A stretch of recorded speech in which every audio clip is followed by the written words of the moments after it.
From the lips of a dookie to God's ears, Carolina right now is an elite program with blue-collar attitude. That, my friends, is a championship combination. You are Locked On Tar Heels, your daily podcast on the UNC Tar Heels. Part of the Locked On Podcast Network, your team every day. Hey there, what's up? It's Friday, March 15th, 2024. Welcome into the Locked On Tar Heels podcast, the only daily North Carolina show out there. I'm your host, Isaac Schade, and you're joining us at the place to get your Tar Heels content every single day. Thanks for making us your first listen or watch, and a special shout out as always to all you everydayers out there. This episode is brought to you by FanDuel. Make every moment more. New customers join today and you'll get $200 in bonus bets if your first bet of $5 or more wins. Visit FanDuel.com/lockedon to get started. Hey, as we dive in, just a couple things for you. March Madness is very quickly approaching. The bracket will be announced on Sunday. If you're not part of the Locked On Tar Heels March Madness Challenge, come join. We'd love to have you. The link for that's in the show notes. By the way, I hate to start off on a schadenfreude note, but it looks like we won't be playing Duke for a third time after all, and it has nothing to do with whether Carolina beats Pitt or not. There are very few times in my life I will ever say this.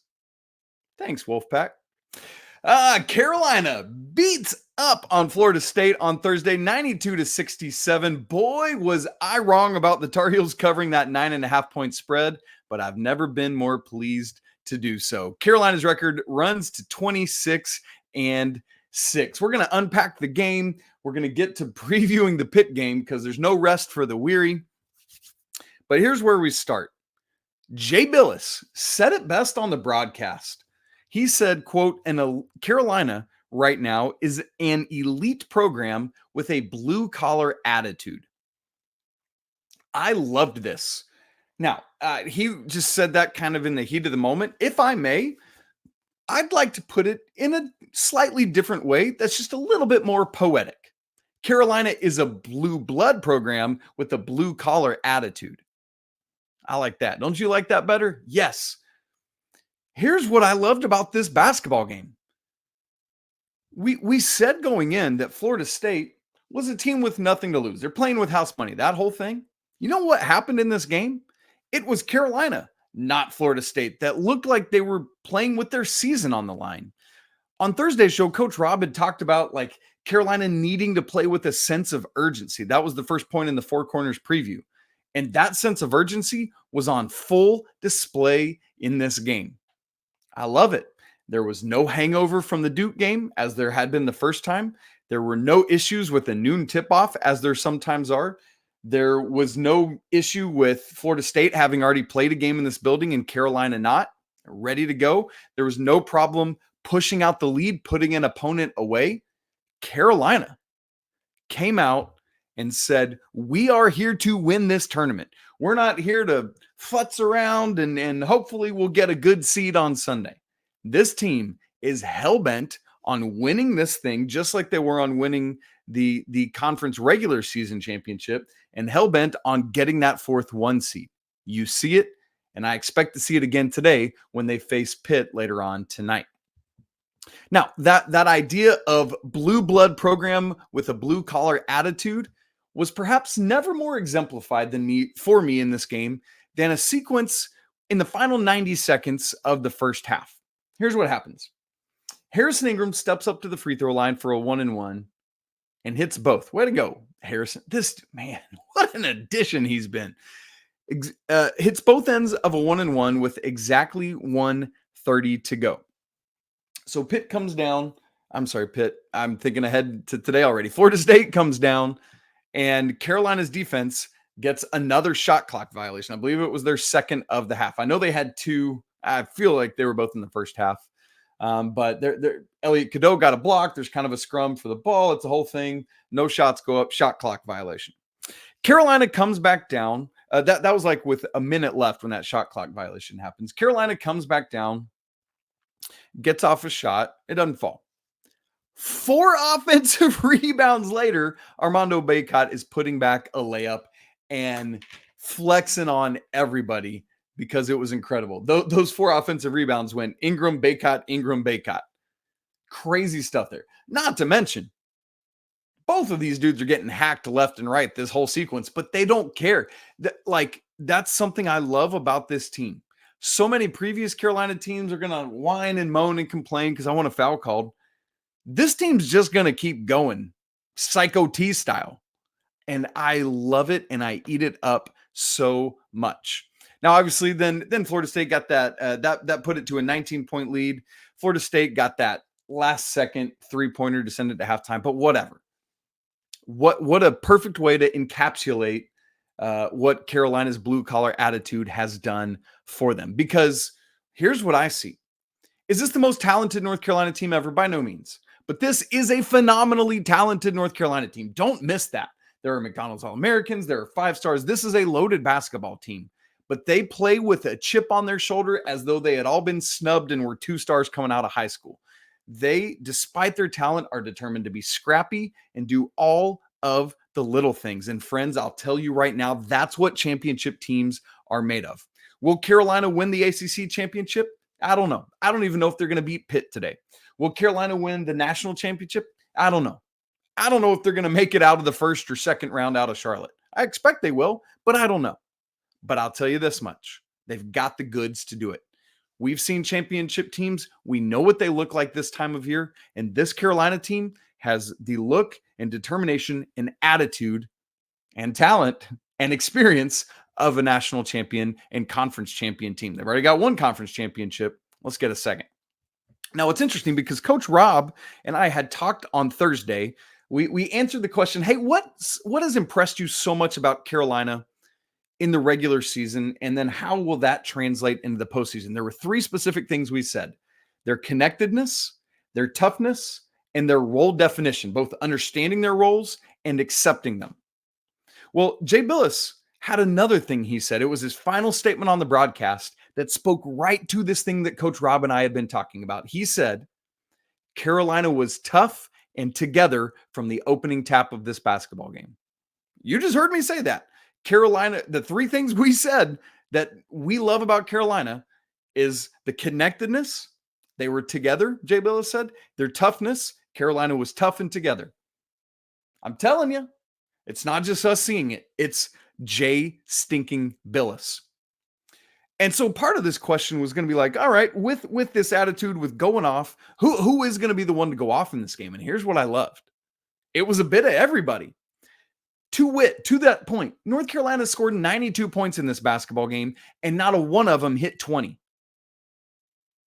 That is incredible. RJ led the way with 18, but to me, it was the 6th leading scorer for Carolina who set the tone of the game and was the one to be the dominant presence in this game. And that, my friends, was a freshman point guard by the name of Elliot Cadeau.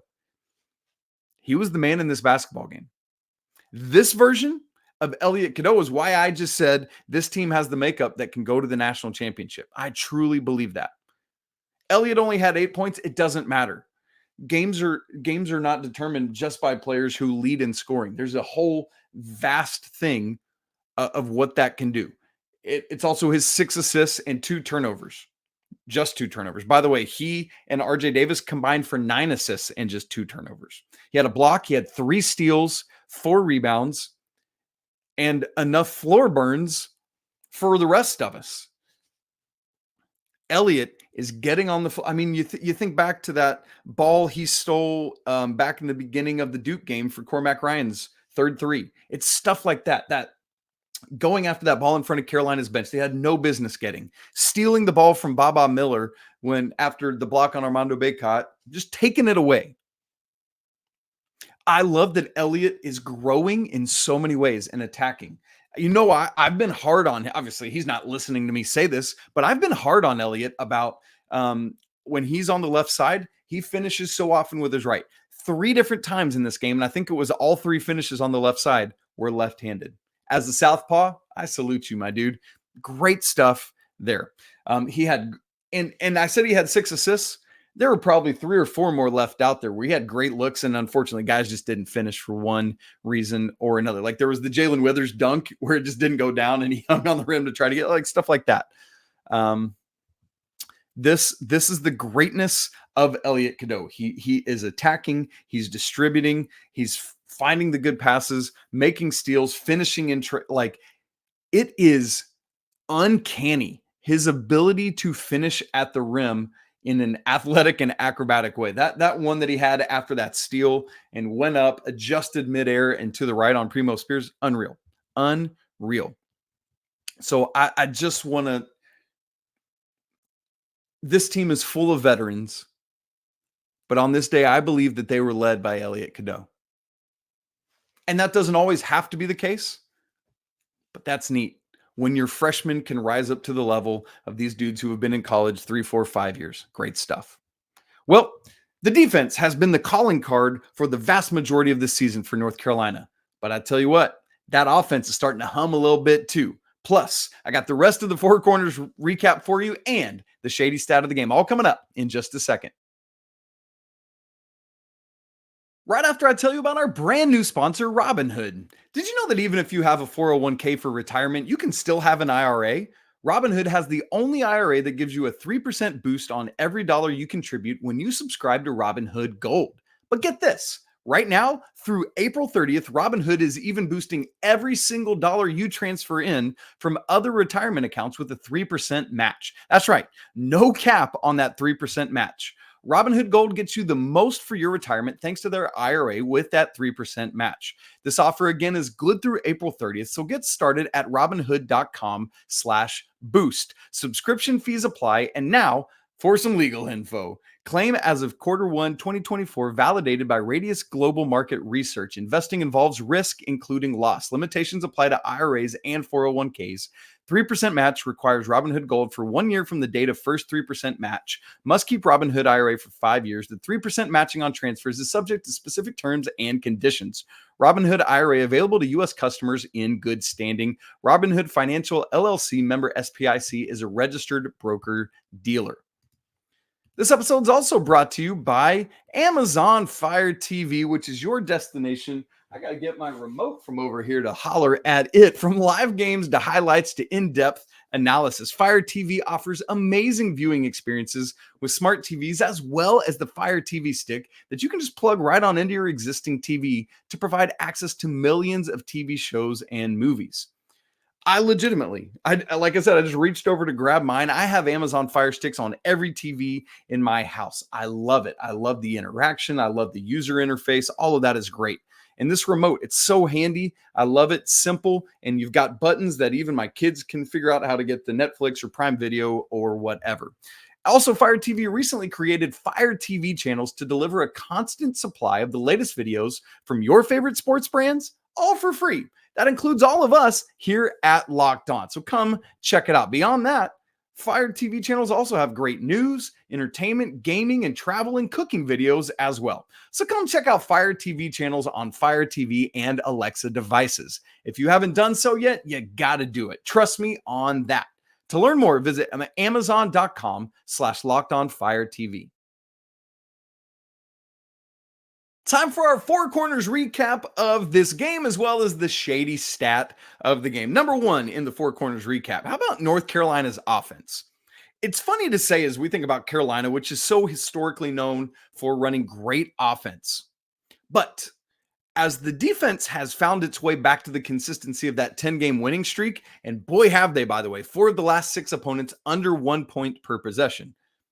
It's at times for Carolina this year, the offense, that you wonder how consistently it will show up. There's been at times scoring droughts, or hey, is it going to be consistent? Who's going to be the alpha offensive dog in this game? That's not been the case lately. The Carolina offense just put up on Thursday its 4th highest points per possession of the season at 1.353. In fact, the Tar Heels have been over 1.2 points per possession in 4 straight games. That efficiency is coming along very nicely. On Thursday, some of the examples of what led to this. Carolina assisted on 18 of their 34 made baskets. That's good for 52.9%. They made 8 of their 19 threes. That's 42.1%. That will do every day of the week. As a team from the field, they shot 52.3%. And getting to the free throw line, the Tar Heels were 80%, 16 of 20. And quite frankly, two of the misses, or one of the misses, I should say. No, both of them. Sorry. We're from Paxson Wojcik, like late in the game when it's like whatever. So really, you know what I'm saying? It's like 18 of 20 in some ways. So Carolina's offense, man, is just clicking. The offensive rebounds help with that, 17 of them. That offense is coming up. It's starting to match the defense more and more. And that balance, not just balance offensively, but balance between offense and defense is great. Number 2 in our Four Corners recap. How about the bench? Y'all, we've been talking about this bench for a while, that they've been doing more and more and more lately. Very simply put, in this game, I'll just give you some raw numbers. 29 bench points. That's 31.5% of Carolina's 92 total points. The bench played 63 minutes and 21 seconds of the 200 minutes available. That's 31.7% of total minutes. Both of those numbers, bench points and bench minutes played, is the most since the Syracuse blowout. You remember that? Back on January 13th. That's how much the bench contributed and was able to play in this game. Both because the starters did their job and because the bench, when they were in, were doing a good job. And look, it obviously chiefly it's about the three main bench players. That's Seth, Trimble, and the Jae'lyns, Withers and Washington. Seth Trimble in this game, I just thought played incredibly confidently, incredibly athletically. Oh, how athletically. That dunk. My goodness. Ill intentions. But he knew what he was going to do before he took off. You've heard him talk about that. But that mid-range jumper is so confident. He pulls up quickly. But his defense on opposing players, on Wednesday, Jameer Watkins had gone off for 30 against Virginia Tech. He shot 3 of 11 in this game, 0 of 3 from 3. And that's not all Seth Trimble, but Seth played great defense on him. Both Jalen's had good minutes. They were all three of those guys played double-digit minutes. For Jalen Withers' side of it, he had 6 points, 7 rebounds. Really should have had 8 points if that dunk had gone home. But just everyone is contributing great stuff. You saw Jalen Withers hit a 3. You saw Paxson Wojcik hit a 3 late. Great stuff there. The James Okonkwo alley-oop from Seth Trimble. Zayden High had a couple nice buckets, a reverse, and then a good move in the lane. Here's a little X factor for you. How about this? I think this might be the X factor. We've talked about Seth so much, who was not voted as the 6th man of the year in the ACC. He was 3rd in that voting. In this game against Florida State, tied his career high with 12 points. How about this? North Carolina this season is 6-0 when Seth Trimble hits double digits. You love it. And perhaps most importantly, because the bench was able to do all this, the most minutes any Tar Heels played was RJ Davis, who played 29 minutes and 34 seconds. That's right. It rounded up to 30. So in the live postcast, I said he had hit 30. Actually, no Tar Heel played 30 minutes in this game. That is phenomenal. Number 3 in our Four Corners recap, Armando Bacot. All this dude cares about is winning basketball games. I was dreadfully wrong about his role in this game, and I couldn't be more pleased about it, just like I was about Carolina, not only winning, but covering. Armando, 14 points, 10 boards, 6 of them were offensive. He was 5 of 8 from the field, 4 of 4 from the free throw line. This is his 83rd career double-double. 1 more ties Ralph Sampson for 2nd all-time in the ACC. 4 more ties Tim Duncan for most all-time in the ACC. Currently, Armando is tied for 5th all-time in NCAA history. I just love everything Armando's doing. He's getting out. He's helping the team. There was a play where he was blocked, sprinted back down the other way. Carolina gets it. He goes back down the other way, not hanging his head. RJ finds him cutting for a layup. Mondo has missed multiple dunks lately. I believe it's been, if my memory's right, 1 in each of the last 3 games. Not in this one. He had 3 dunks in this game, including one where he catches the ball out right in front of the Florida State bench, spins, drives, dunks on a couple dudes. You love it. He had a critical tap out that led to a Cormac Ryan 3. It was a Harrison Ingram 3. Armando tap out rebound. Harrison got it, went to Cormac for the better look, buckets. Armando Bacot, this dude's a winner. His numbers are down and he doesn't care. Fourth on our four corners recap. I just want to throw 4 stats at you in our fourth of the four corners recap. How about that? Just 4 little quick hitters. You ready? Number 1, Cormac Ryan was 3 of 4 from 3 in this game and is now shooting 35% for the season. You realize that? That's why you let shooters shoot. That's why you don't bench a guy when he's slumping at the plate. You let hitters hit. Number 2, little stat, quick at you. In UNC's last 5 games, Harrison Ingram is 13 of 14 at the free throw line. That's 92.9%. That could be huge for the Tar Heels. I don't even care if I just got the announcer's jinx on him. Number 3, RJ Davis scored 18 points. That moves him past Antoine Jamison. Yeah. And into 9th place all-time at Carolina. He is 7 from tying Larry Miller for 8th all-time and 25 points from becoming the 8th Tar Heel to hit 2,000 in his career. Oh, and by the way, one of the other 7 is his teammate Armando Bacot. This is ridiculous, y'all. An embarrassment of riches. Number 4, RJ's 2 threes in this game give him 99 on the season and move him past some guy named Brady Manek for the 2nd most in a single season for Carolina ever. Only Justin Jackson is ahead with 105. So we expect RJ, who's literally hit at least 1 3 in every game this season, to get to triple digits on Friday. Can't believe it. All right, shady stat of the game, the rebounding. How can we get out of here without talking about the rebounding? Carolina, 48 rebounds to FSU's 22. Carolina plus 26 on the glass is the highest margin of the season. Oh, and by the way, it's also the highest offensive rebounding percentage of the season, 53.1%. The only time this year Carolina has been over 50. Carolina had 17 offensive rebounds, 31 defensive. Florida State had 7 offensive, 15 defensive. That's right. The Tar Heels had more offensive rebounds than Florida State had defensive. There were all these ridiculous numbers. Carolina led rebounds at the half 22-6. Armando out-rebounded the Seminoles by himself. Carolina at one point in the second half was up 30-8 in rebounds. Florida State didn't even get their double digits, 10 rebounds, until there was 9 minutes and 28 seconds left in the game. At one point, both Harrison Ingram and Armando Bacot were out-rebounding the Seminoles. Like the Seminoles as a team were the 3rd leading rebounder in this game at one point in the second half. What? Yes, that happened. Oh, man, what a game, what a performance. It's one, I feel like this could easily get lost to history because of the quick turnaround in the ACC schedule or the ACC tournament schedule. We got to come back around and remember this win when the season's all said and done. But now, no rest for the weary, although Carolina's not all that weary because nobody played 30 minutes. It's time to turn right back around and see what Pitt has in store for the Tar Heels Friday evening. Well, it's a couple dangerous offensive weapons that Carolina will have to shut down. What else is it going to take to advance to Saturday's championship game? I'll get you ready for all of that in just a second. Right after I tell you about Nissan, this week's March Madness bracket highlight is brought to you by our good friends at Nissan. Each week, we're picking one team that stands out, a team that's pushed it further than the rest. Just like any of the all-new 2024 Nissan SUVs, these guys we're about to talk about were able to take it to the next level. The Tennessee Volunteers can only be described as a pathfinder. They've been thrilling to watch and have really created a lane for themselves after claiming the top spot in the SEC.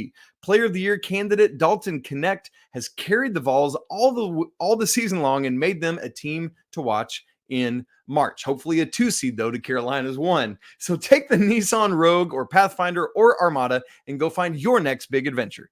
Check them all out at NissanUSA.com.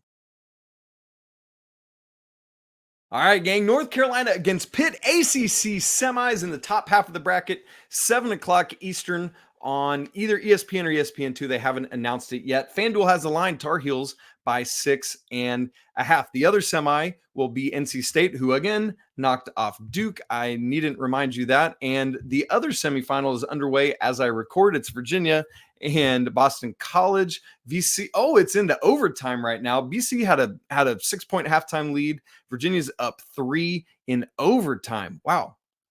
They're 3 minutes into overtime and only 3 points have been scored total. That's Virginia basketball. Okay. Wow. That's bonkers.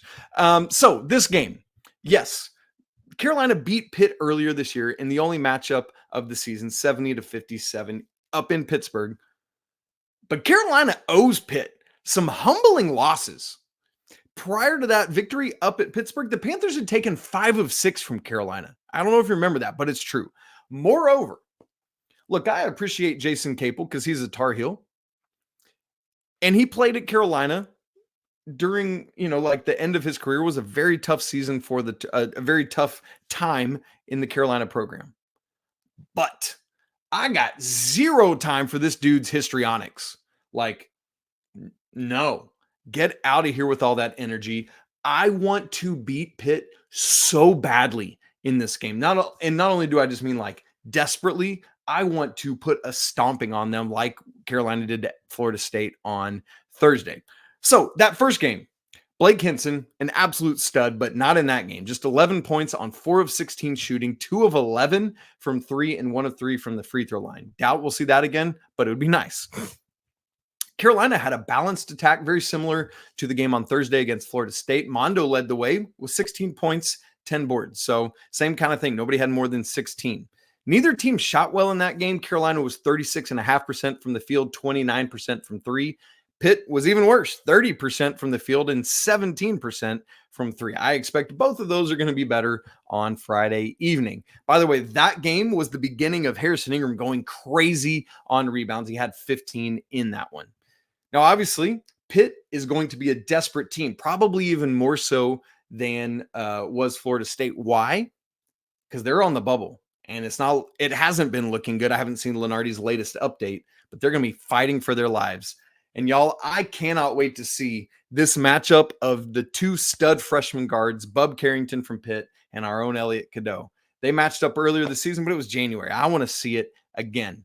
By the way, Ish Leggett, who did get 6th Man of the Year, by the way, had a day against Wake Forest on Thursday. You know what I want to see? Seth Trimble, who didn't get voted that award, have some time on Ish Leggett and shut him down. I need that energy. All right. 4 corners preview for this game. Let's blow through this thing, and then we'll get out of here. Number 1, here's the word. You ready? Ditto. Here's what I mean.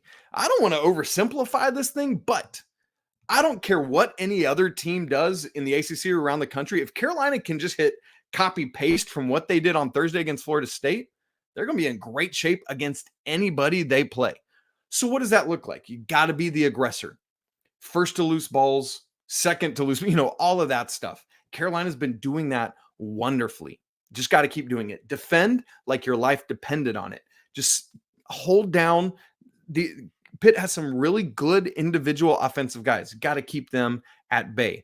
Carolina's got to keep doing all the little things right, making high-level experienced plays, boxing out, making the right pass, finding the best shot, helping, all of these things. Good ball movement. So I just want to see a repeat. Don't have to change anything, but just got to bring that same energy and sense of urgency that Coach Rob talked about. Number 2 in our 4 corners preview, run is the word here. And I mean this for 2 reasons. Number 1, minutes played.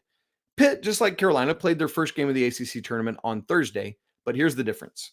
No Tar Heel got to 30 minutes played. On the contrary, Pitt had 4 players that were 35 or more points. Blake Hinson and Jalen Lowe played 39 minutes.